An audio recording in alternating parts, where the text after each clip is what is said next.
S.T.A.L.K.E.R 2 took 14 years to develop. The journey was marked by studio shutdowns, failed revivals, and the devastation of war. GSC Game World first announced S.T.A.L.K.E.R 2 in 2010, but by 2011, the studio was forced to shut down due to financial struggles. Developers moved on to different projects, and multiple attempts to resurrect the game ultimately failed. So, in 2018, GSC Game World reformed and started the development again from the ground up. Using Unreal Engine 5, progress resumed until Russia's full-scale invasion of Ukraine in 2022. The war directly impacted the team, forcing many to flee to their homes while others took up arms to defend their country.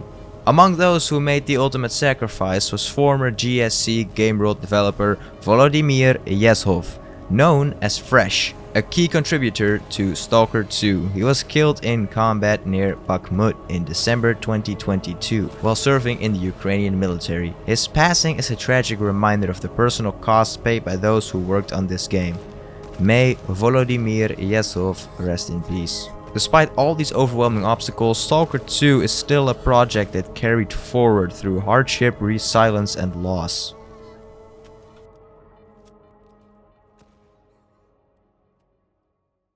S.T.A.L.K.E.R 2 wastes zero time, no 30-minute cutscenes about some grand prophecy, no drawn-out press W to walk tutorials, just straight into the zone, baby. First thing I do, pick S.T.A.L.K.E.R difficulty, because I'm a real fucking stalker. You think I'm playing this shit on beginner? I'm no wussy pussy. You think I'm out here looking for a cozy sightseeing tour of the apocalypse?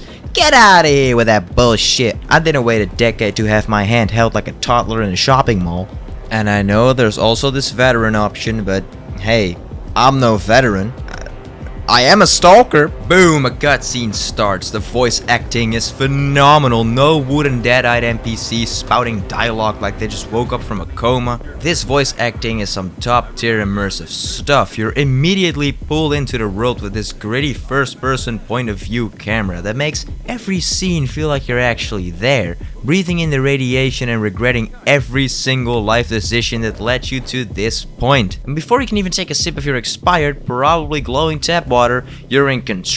No 5-hour tutorial where some guy in a trench coat slowly explains what a backpack is. None of that nonsense. Just, here's your gun, here's some danger, go figure it out, you idiot. And I absolutely love it. And speaking of the guns, oh my man, these things feel crispy. The sounds, oh, it's all just so well put together. You pull the trigger and it got that real weight behind it. It's the kind of crack that makes your soul vibrate. You reload and it's smooth. The click of the magazine sliding in, it's like the motion captured a real gun spirit. This ain't no foam dart shooter, this is the real goddamn deal. Every shot echoes in the distance.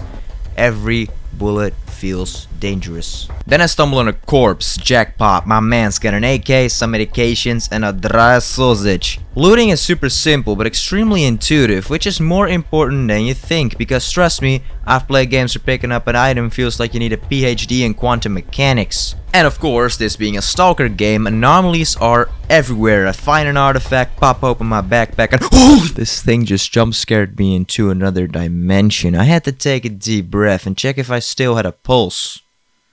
Okay, it appears my blood's still pumping. Once my soul returned to my body, I gunned the little bitch down, patched myself up, and moved on. No time for extensional crises when the zone is actively trying to eat you alive. Thank God I can at least take a breather. All I gotta do is get this anomaly scanner on this specific anomaly point. It does some crazy reading things. And what the fuck is this? What's going on now? Is this unusual? Okay, it appears it's unusual, and of course the scanner is in charge, so time to go to another spot, right? Ah, okay, did the same kind of thing, but that's no big deal. We still got one spot. Apparently my friend is dying, but well, he'll make it. So I go to the last place, and holy shit, things start to get tense out of nowhere. I am not alone on this position. What's that? Some kind of anomaly. What? I see the scanner. I have to pull my gun out just to be safe. We cannot risk anything here, but opening fire would be way too risky, so I hold it. I'm surprised they haven't seen me yet, but that's not a big deal. I just gotta be patient, that's all. The knife should do the trick, right? Oh fuck, alright, one got sniped, and now it's getting real fucking hectic because they're not even the problem anymore, now it's a goddamn sniper. I can use that smoke, that should make me safe. For a short while, because the smoke won't last too long. As long as I got the scanner, we're good. As long as I got the scanner, we're good. We just gotta make a run for it.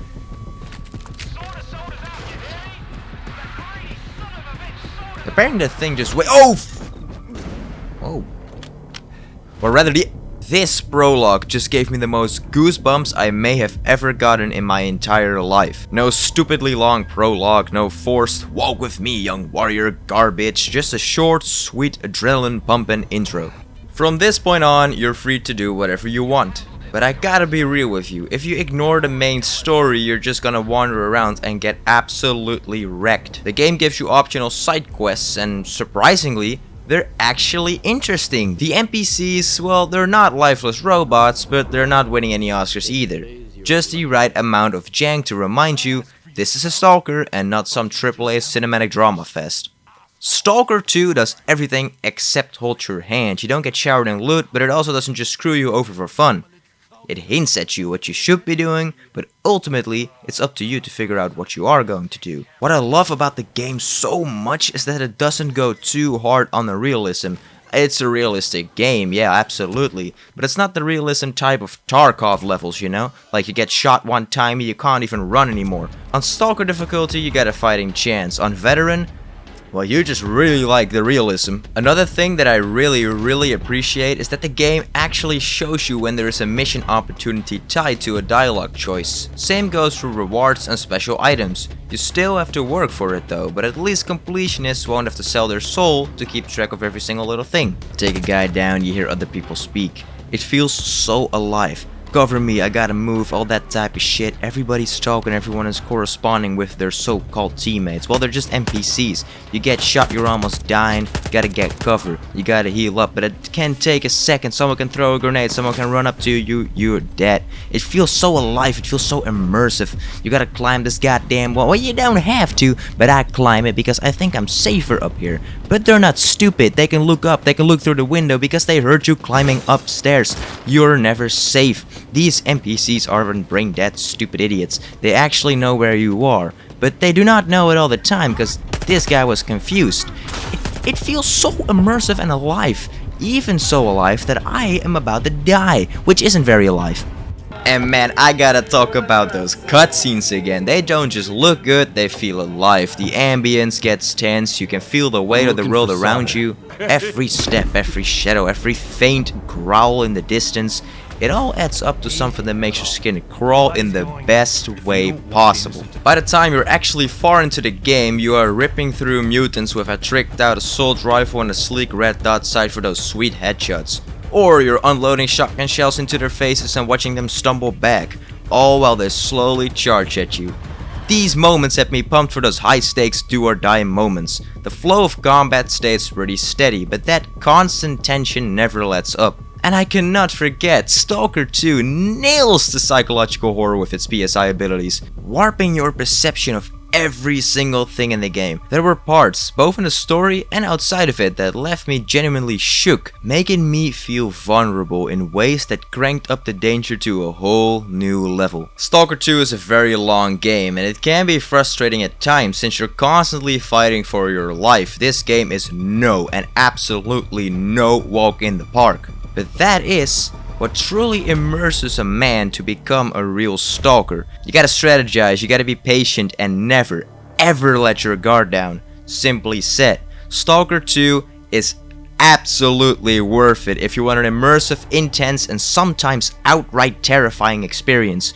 This is the game for you. You just got to experience it to fully enjoy it. And I mean, the world's already gone to shit, so I can now finally drink vodka legally. Who the fuck cares? Who the fuck's gonna stop me? Let's go do it!